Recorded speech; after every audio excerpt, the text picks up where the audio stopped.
My name is Mike Campbell. I'm director of the Speech, Language, and Telerehabilitation Program at UNCG.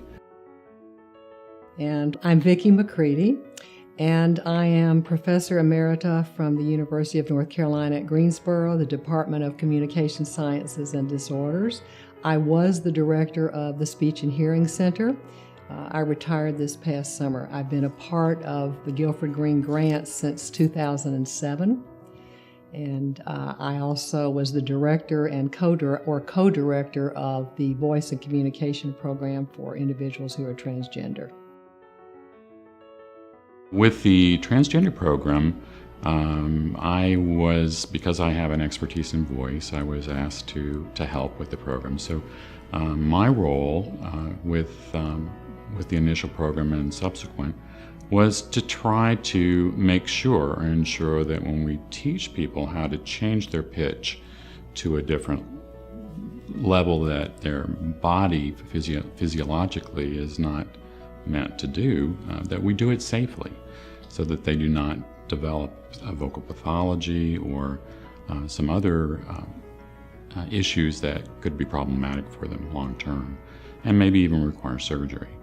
So that a lot of the changing of the voice, if you try to change it, we had several people in the beginning that came in sounding very much like Minnie Mouse with a very, very hyper pitch, very tight kind of sound.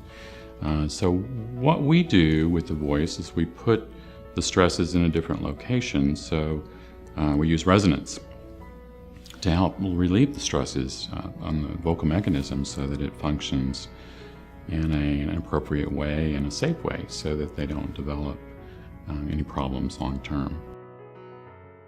The clients got to choose from a menu of choices, you might say, especially in terms of nonverbal communication and spoken language communication, in terms of the behaviors that they wanted to work on.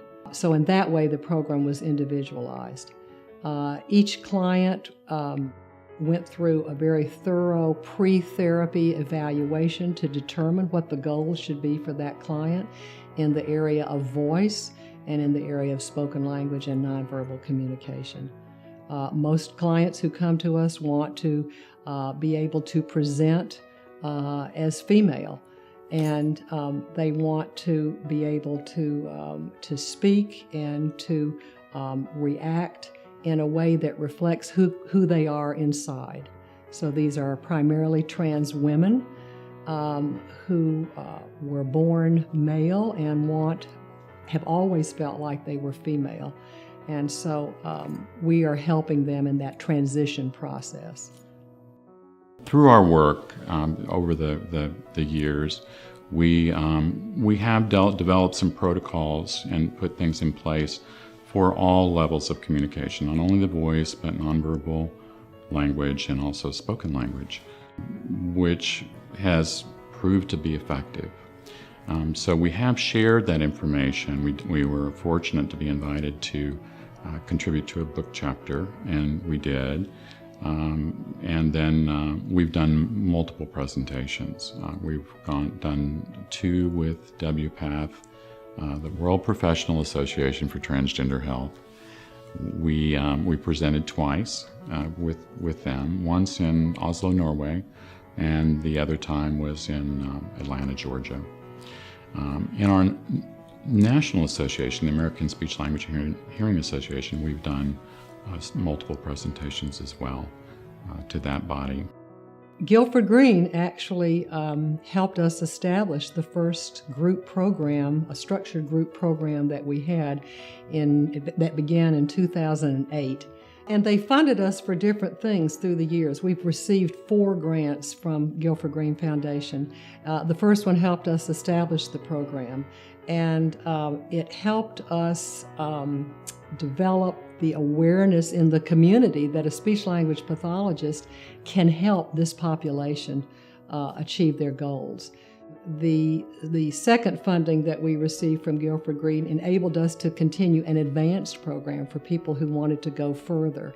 The third year for funding was some funding that helped us put on the first conference for transgender health and wellness put on by speech-language pathologists, specifically geared toward the communication goals and needs of the transgendered population. So we put on a conference in 2010 with the help of Guilford Green, and it was very successful. The last funding we received enabled us to start a lending library at UNCG, so that we had materials and books that our clients who are transgender could check out, as well as our graduate student clinicians and our faculty.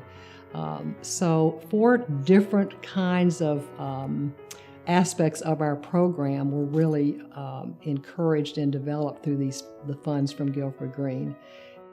Going forward, this last summer we piloted a program to deliver services remotely through video conferencing, or what we call Telespeech. We developed the program because we have patients that are coming from long distances to see us. I think the longest distance was about a 5-hour drive for someone to come. So we did this program, and we just did the assessment this last week, the final assessment.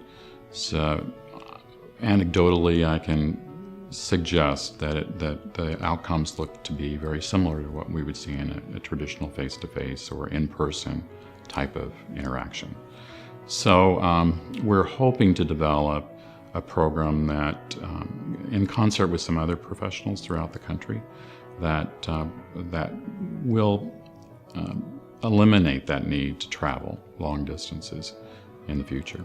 So I'm excited about that for that population, as well as maybe that will segue into other services for this particular population.